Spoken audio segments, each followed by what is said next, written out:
आज जब भी शैतान आपकी आशीष को खाना चाहेगा, वो आपको एक ऐसा दान वाला बना देगा, दान करता बना देगा, जिसे पूरी दुनिया इंटरनेट के ऊपर जानती है।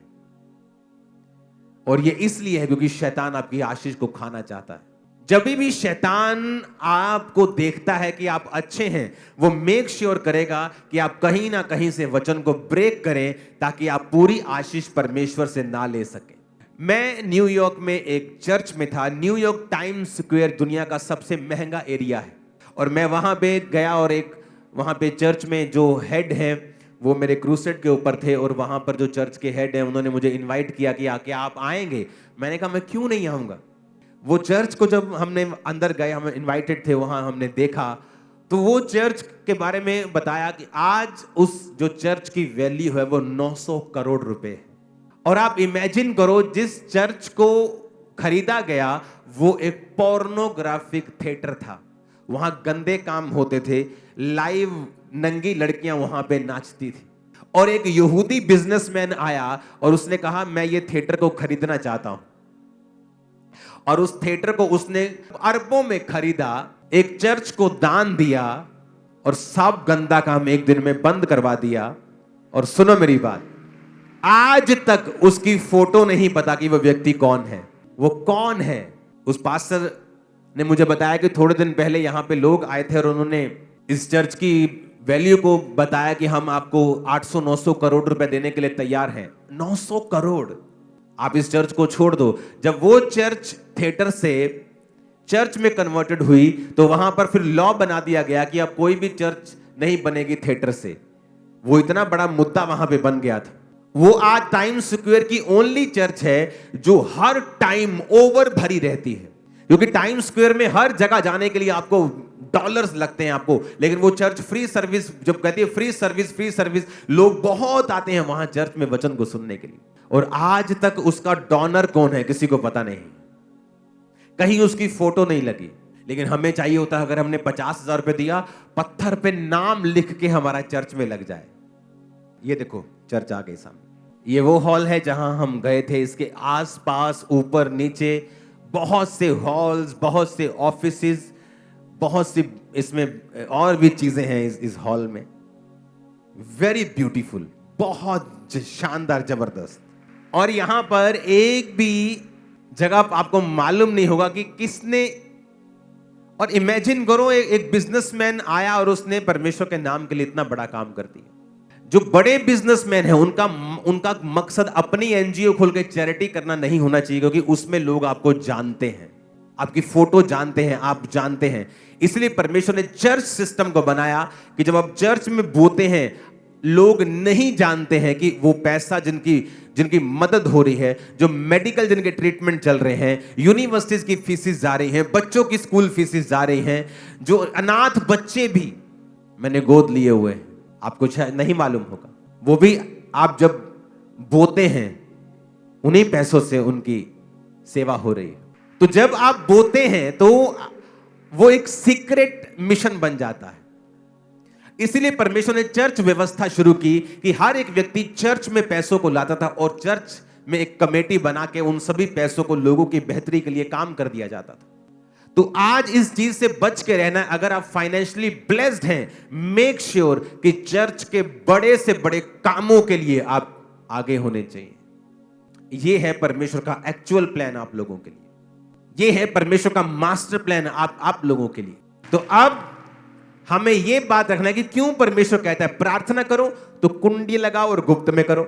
अगर तुमने रोजा रखना है तो ये नहीं तुम्हारी शक्ल बनी हुई हो, तुमने गंदे कपड़े डाले हुए, टाट डाल के तुम ऐसे झुक के चलो और लोगों को बताओ आज मेरे भाई ने रोजा रखा है। परमेश्वर कहता है रोजा रखो तो बाल अपने स्ट्रेट करो, जरा तेल लगाओ और थोड़ा मुंह पे तेल करके थोड़ा धो के पूरा साफ सफाई करके रखो कि तुम उज्जवल लगो लोगों में, ऐसा न लगे कि तुमने रोजा रखा है। तेरा पिता जो गुप्त में देखेगा तुझे उपवासी मानेगा और तुझे फल देगा। जब तू दान करे, तेरे दाहिने हाथ को पता हो, बाहिने को ना पता हो, तेरा दाहिना करे बाहिने को ना पता लगे, बाहिना करे दाहिने को ना पता लगे। जब तू दान करे, तेरा दान भी गुप्त में हो।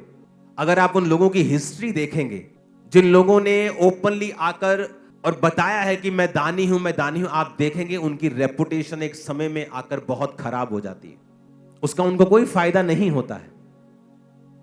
आपका दान गुप्त होना चाहिए। यही सिस्टम है। अगर हम अपने आप को कैपेसिटी में बढ़ते हुए देखना चाहते हैं तो जो विजन, जो दर्शन परमेश्वर देता है वो हमेशा कलीसिया को देता है।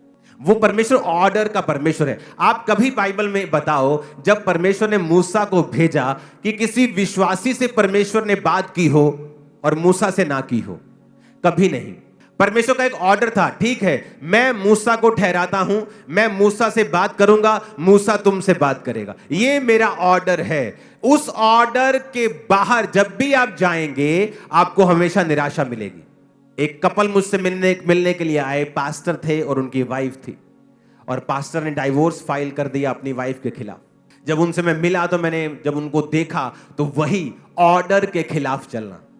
क्या ऑर्डर था कि पास्टर ने कहा जब वो प्रेग्नेंट थी कि तू जा और अभी जाके डॉक्टर के पास जाके इसकी डिलीवरी करवा। डॉक्टर ने कहा तू लेट हो गई है तो इसकी डिलीवरी कर। उस औरत ने कहा नहीं मैं परमेश्वर से पूछूंगी।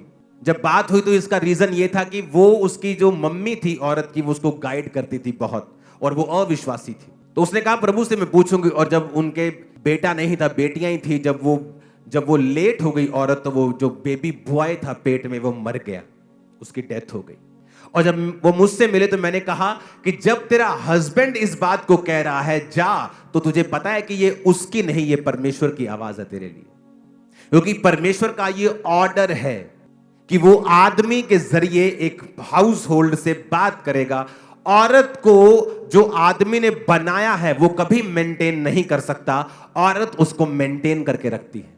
मैंने कहा तब तुझे बोल दिया था, क्योंकि परमेश्वर मैनेजमेंट का परमेश्वर है, और दूसरा वो तेरा हस्बैंड है, तीसरा वो खुदा का दास भी है।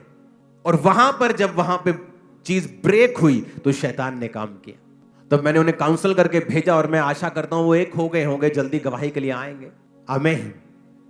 शैतान चाहता है कि आप कहीं ना कहीं आप मैनेजमेंट के खिलाफ हो जाएं।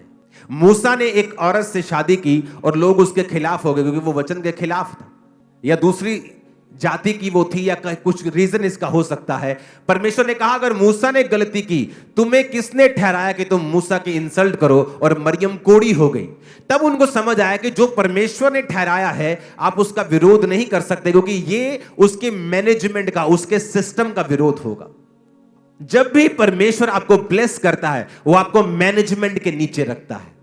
बहुत से लोग हैं पुराने समय में जो मैनेजमेंट के खिलाफ चले और आज अपनी जिंदगी में फेलियर बन के बैठे हैं, कहीं नहीं पहुंचे। उनके बाद के आए बच्चे उनसे कहीं अधिक ब्लेस्ड हैं, कहीं अधिक अनॉइंटेड हैं। वो काबिल भी थे, समझते भी थे, लेकिन इसका मतलब ये नहीं है कि आप काबिल हैं तो आप बुद्धि वाले हैं तो आप परमेश्वर की ठहराई चीजों के खिलाफ चल पाएंगे। हमें यह समझना होगा कि परमेश्वर ने एक मैनेजमेंट को ठहराया है, एक चर्च ठहराया है, और वो चर्च जो गॉस्पल सेविंग में है, जो सोल सेविंग में है, गॉस्पल गिविंग में है, जो काम कर रहा है, जो हर तरह की चैरिटी कर रहा है, हमें उस मैनेजमेंट के नीचे रहना है। पैसे के मामले में, सेवा के मामले में, प्रार्थना के मामले में, उपवास के मामले में, हर तरह से। और जैसे ही आप ये करना शुरू करेंगे आपकी कैपेसिटी को वो बढ़ाएगा। एक ऐसा आइडिया आपके दिमाग में आएगा जो पहले कभी ना आया होगा। जो मैं आपको दे रहा हूं ये परफेक्ट वर्ड है। अगर आप इसे फॉलो करेंगे तो बिना रिजल्ट के आप नहीं रह पाएंगे। आमीन। कई बार परमेश्वर जो है वो शोर में नहीं है पर स्टिलनेस में है। कई बार आप अपनी जिंदगी में इतने ज्यादा परफॉर्मेंस ओरिएंटेड हैं कि आपको हर वक्त परफॉर्मेंस देनी है परमेश्वर में। आज मैंने 6 घंटे प्रार्थना की, आज मैंने इतने रोजे रखे, और ऊंची ऊंची प्रार्थना। कई बार परमेश्वर वो ठीक है सब कुछ, लेकिन मैं आपको नेक्स्ट लेवल सिखा रहा हूं। कई बार आपको कोई प्रॉब्लम हो गई, समथिंग कुछ आपके साथ हुआ, कोई परीक्षा में आप गए, उस समय आप फास्टिंग करते हैं, प्रार्थना करते हैं। कई बार हम भूल जाते हैं स्टिल होना, चुप होना, और परमेश्वर के राइट मैसेज को अपनी स्पिरिट में लेना। सम टाइम आपकी लाइफ में एक परीक्षा एंटर करती है और आपको परमेश्वर से प्रार्थना करनी होती है कि मैं इस सिचुएशन में क्यों हूं। और कई बार आपकी प्रार्थना के शोर में परमेश्वर आपसे बात नहीं कर पाता। सम टाइम आपको बैठना होता है और स्टिल हो जाना होता है। आप ध्यान हटा दो, आपको कहां पेन हो रही है, कहां आपके फाइनेंशियल प्रॉब्लम है, कहां आपका पति, आपका बेटा आपको तंग कर रहा है। वो सारी बेचैनियां, वो सारी उधेड़ बुन, वो सारी बेचैनी, सारा हिलाने वाला सिस्टम, वो सब उनको त्याग कर आपको जस्ट प्रार्थना में स्टिल होकर बैठना होता है और जस्ट पवित्र आत्मा को कहना होता है कि आप मुझे इस सिचुएशन में क्या मैसेज देना चाहते हैं। आप हैरान हो जाएंगे जब परमेश्वर का आत्मा उस सिचुएशन में आपसे बात करेगा और आप उसको फॉलो करेंगे।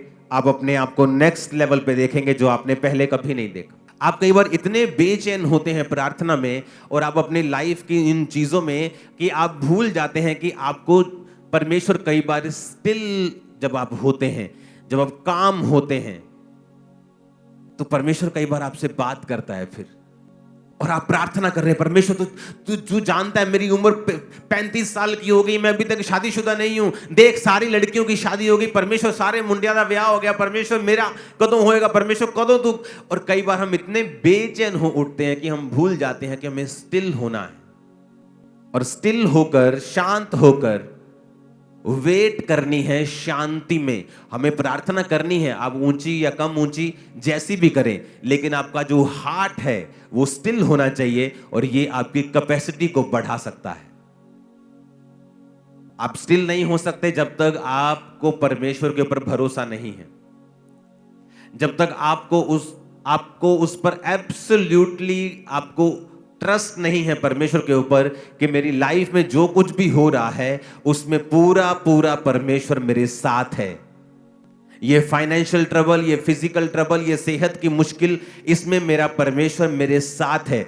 जब आप स्टिल हो जाते हैं, जब आप शांत हो जाते हैं और जान लेते हैं कि वो परमेश्वर है, सडनली आपकी स्पिरिट में आपको राइट मैसेज मिलने शुरू होते हैं। आपकी कमियों के विषय में, आपको क्या करना है उसके विषय में, या ये क्यों होया उस विषय में, या आपको नेक्स्ट लेवल पे लेके जाने के लिए था उस विषय में, आपको हर विषय के ऊपर राइट मैसेज मिलना शुरू होता है स्पिरिट से, और वही आपको चाहिए होता है नेक्स्ट लेवल पे जाने के लिए। जब आप शांत होते हैं स्पिरिट में, कई बार आप मुंह से शांत है लेकिन अंदर आपकी शांति नहीं है, अंदर आपके सवाल चल रहे हैं। अगर मैं क्रिश्चियन हूं तो मेरे साथ ऐसा क्यों हुआ, अगर मैं क्रिश्चियन हूं तो मेरे साथ ऐसा क्यों हुआ, अगर मैं क्रिश्चियन हूं तो ये क्यों नहीं हुआ, अगर मैं क्रिश्चियन हूं तो ये हुआ क्यों, अगर ये मैं क्रिश्चियन हूं तो ये अब तक क्यों नहीं हुआ, अगर मैं क्रिश्चियन हूं तो उसके साथ ऐसा क्यों नहीं हुआ। वो आपको, अगर आपके अंदर वो वाली शांति नहीं है तो ये मुश्किल है परमेश्वर का आपके हृदय से बात करना। और जब परमेश्वर आपके हृदय से बात करता है, वो मोमेंट होता है जब परमेश्वर आपको नेक्स्ट लेवल पे लेके जाता है। लेकिन मैं अब ये जो पॉइंट आपको बता रहा हूं, प्रार्थना वाला हृदय, अपने पड़ोसी को बोलो छठा पॉइंट, प्रार्थना वाला हृदय। अब लोगों को क्या लगता होगा कि ये सिंपल पॉइंट है क्योंकि हमें प्रार्थना करनी हम सबको पता है, लेकिन मैं उस प्रार्थना की बात नहीं कर रहा हूं जो हम रोज करते हैं। ये उससे अलग लेवल का जो मैं आपको पॉइंट बता रहा हूं, एक नेक्स्ट लेवल बता रहा हूं और एक गहरी बात बता रहा हूं जो आप आज समझ पाएंगे, ये मुझे भरोसा है। मैंने दो तरह के क्रिश्चियंस देखे हैं अपनी लाइफ में। एक है वो प्रार्थना करते हैं, जब वो प्रार्थना में बैठते हैं ऊंची ऊंची प्रार्थना करते हैं, अच्छी प्रार्थना करते हैं, गुड प्रार्थना करते हैं। और एक दूसरी तरह के क्रिश्चियंस हैं जो प्रार्थना भी करते हैं लेकिन उनका जो हृदय है, उनका जो हार्ट है, वो एवरी टाइम प्रार्थना के मोड में रहता है। ये मेरे स्पिरिचुअल फादर ने मुझे सिखाया था कि जब तुम लोगों से बात भी कर रहे हो तो अपनी स्पिरिट में प्रार्थना करो। कई बार जब आपकी लाइफ में मैं आता हूं और ले हैंड करता हूं, आपको परमेश्वर प्रोफेटिक वर्ड बताता है, मैं आपके साथ बात कर रहा हूं, लेकिन इनसाइडली मैं परमेश्वर से बात कर रहा हूं। एक पास्टर जिसकी सेवकाई से डॉक्यूमेंटेड मुर्दे चंगे हुए और जी उठे, उसको जब किसी ने पूछा आप कितनी प्रार्थना करते हैं, उसने कहा मैं हर वक्त प्रार्थना करता हूं। वो उस तरह की प्रार्थना नहीं है जिसकी मैं बात कर रहा हूं। जिस प्रेयर वाले हार्ट की मैं बात कर रहा हूं, उस लेवल तक आप कभी नहीं पहुंच सकते जब तक आप रोज 3-4 घंटे प्रार्थना नहीं करेंगे मिनिमम। क्योंकि अगर आप कहेंगे मैं बैठ के प्रार्थना नहीं करता हूं, मैं चलता फिरता करता हूं, आप एक अलग लेवल पे हैं, आप छोटे लेवल पे हैं। लेकिन जिस लेवल की मैं बात कर रहा हूं, जब आप रोज परमेश्वर के साथ उसको अपना समय देते हैं, आप उसको अपना मुंह दिखाते हैं, आप प्रभु के सामने खड़े होते हैं, और जब आप प्रार्थना से उठकर फिर अपने कामों में चले जाते हैं, अपने बिजनेस में, अपनी जॉब में, अपने डेली अफेयर्स में चले जाते हैं, तब आपका जो हृदय है वो प्रेयरफुल होना चाहिए। कि जब आप किसी से प्रार्थना आप बात कर रहे हैं, आप इनसाइडली परमेश्वर से प्रार्थना कर रहे हैं और वो प्रार्थना सुनाई नहीं दे रही, आपके होंठ नहीं हिल रहे, आपका पूरा अटेंशन उस व्यक्ति की तरफ है, लेकिन इनसाइडली आप परमेश्वर के साथ अटैच्ड हैं और उससे बात कर रहे हैं। और ये चीज की प्रैक्टिस, ये चीज का अभ्यास आपकी लाइफ की जो कैपेसिटी है, अगर आपका बर्तन आज 100 लीटर का हो जाए, परमेश्वर कभी उसमें 50 नहीं रखेगा, वो 100 का 100 आपको देगा। जो प्रेयर हार्ट है, एक तो प्रार्थना करना रोज, वो तो आपने करनी, वो तो मैं आपको इतने सालों से वचन दे रहा हूं, लेकिन आज मैं आपको कह रहा हूं कि उस प्रार्थना के बाद अपना हार्ट जो है वो प्रेयर में कनेक्टेड रखना है परमेश्वर के संग। जो प्रार्थना वाला हृदय जिसकी मैं बात कर रहा हूं, वो जब आप उस लेवल पे आ जाते हैं, आप परमेश्वर से, आपको ये जोर नहीं लगता, आपको ऐसा, कई लोगों को लगेगा ये पागलपन हो सकता है या ये ज्यादा ही कुछ ओवर नहीं हो गया, नहीं, आपको लगता है ये ओवर है, लेकिन बाद में जब आप इस बात को समझ जाते हैं और आप प्रभु के साथ कनेक्टेड रहते हैं, आप अपने परिवारों में भी रहेंगे, आप काम भी करेंगे, अपनी ड्यूटीज भी पूरी करेंगे, आप आनंदित भी रहेंगे, आप क्रिकेट भी खेलेंगे, सब कुछ होगा, लेकिन जो आप करते हैं आप कीजिए, लेकिन आप इनसाइडली आप पूरी तरह से परमेश्वर के साथ इंटीमेसी में होंगे और परमेश्वर आपसे बात करते रहेंगे, पवित्र आत्मा आपको गाइड करता रहेगा, आप कभी नीचे नहीं आएंगे, शैतान कभी आपका नुकसान ना कर पाएगा, मैं आपको बता रहा हूं।